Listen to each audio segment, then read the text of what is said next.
Live from downtown Detroit, Local 4 News at 11 starts now. And we start with a live look at Vatican City tonight. After 2 days of voting in the conclave, the first pope in history has been elected from the United States. Take a look at that white smoke that started pouring out of the Sistine Chapel shortly after noon Eastern time. There it is, the proof. That signal that the members of the papal conclave have reached a two-thirds majority in choosing the Catholic Church's 267th pontiff. Now, take a look. Just after 1:30 today, Chicago-born Cardinal Robert Francis Prevost appeared as the Catholic Church's next leader. Prevost has chosen the name Leo XIV. NBC's Jay Gray wraps up this historic day at the Vatican. Good evening, and for the first time in the nearly 2,000-year history of the Catholic Church, tonight there is an American Pope.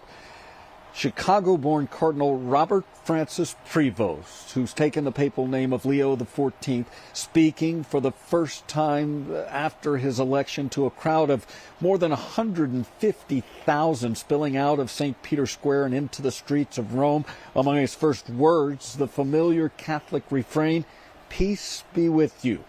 He praised his predecessor, Pope Francis, someone he worked closely with over the last 2 years, and made it clear he intends to follow in his footsteps, calling for an open, giving, and united church, the world's largest Christian denomination with 1.4 billion members, again for the first time, led by an American Pope. And we know just after his election, he asked all of the cardinal electors to stay in the Vatican for one more night so they could have one more night together.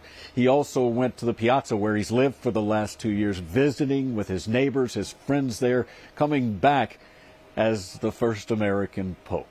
That's the latest after an historic day here at the Vatican. I'm Jay Gray, NBC News.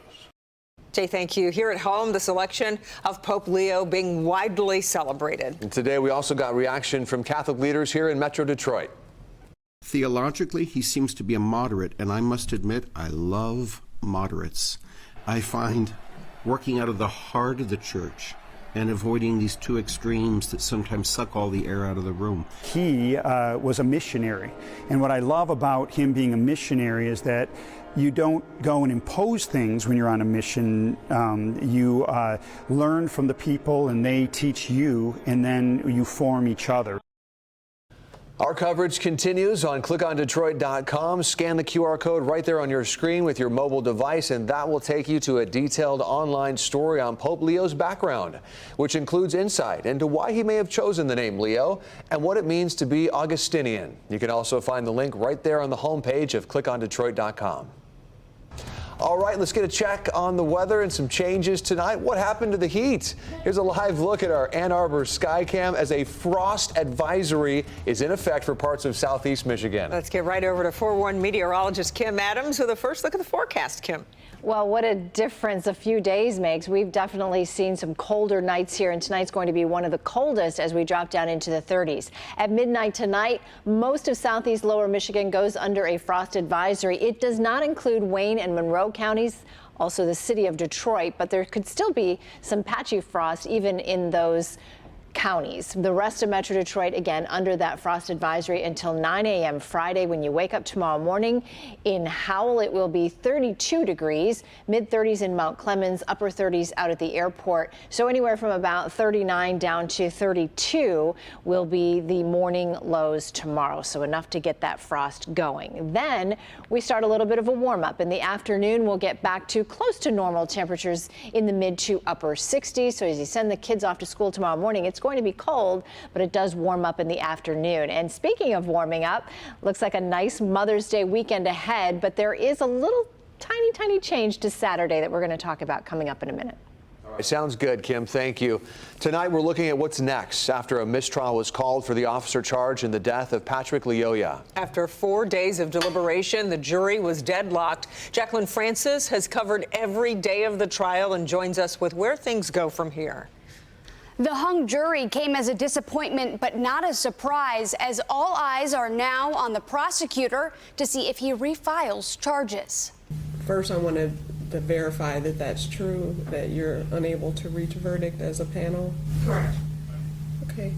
And so what I'm going to do is declare a mistrial in this case. And with that, former Grand Rapids police officer Christopher Schur is headed home.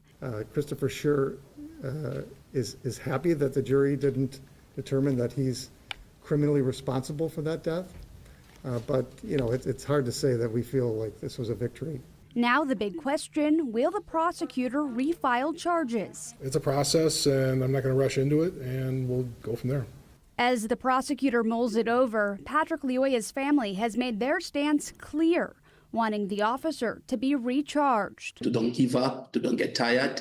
We will keep fighting until when we get justice. The family upset by many things, including Schur's testimony during trial. The way that he portrayed himself, it was like he had no remorse, he had no guilt, he didn't care that he took the life of a human being. I believe that if I hadn't done it at that time, I wasn't going to go home.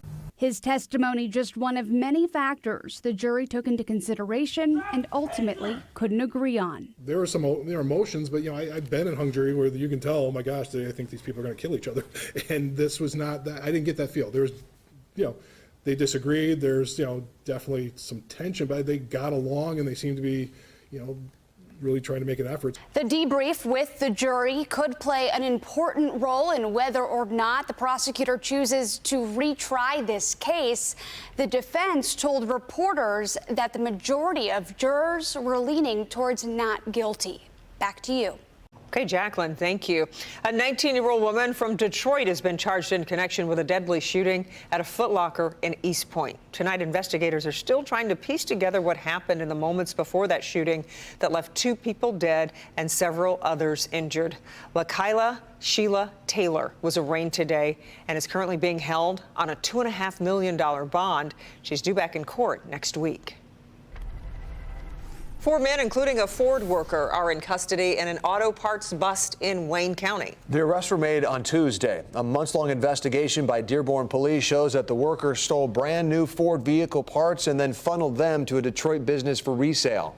Investigators executed search warrants this week at homes in Dearborn and Canton, as well as 2 Detroit businesses. They say the stolen parts were taken from Ford's Rouge Complex, Michigan Assembly Plant, and the Flat Rock Assembly Plant. The parts include hoods, bumpers, running boards, and headlights.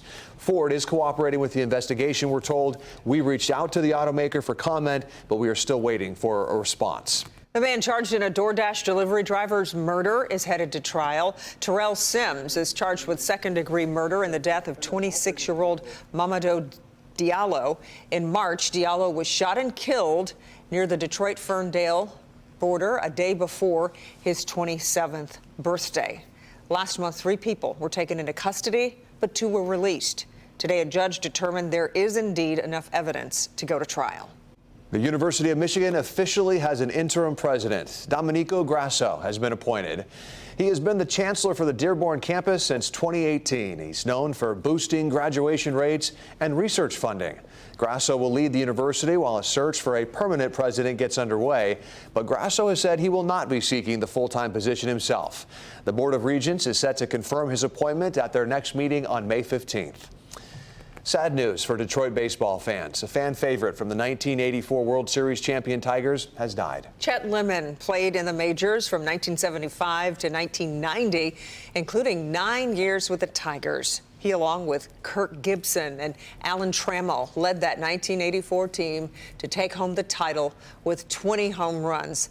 Later in life, Lemon suffered from a series of strokes. His family says he passed away today at his home in Florida. Chet Lemon, 70 years of age.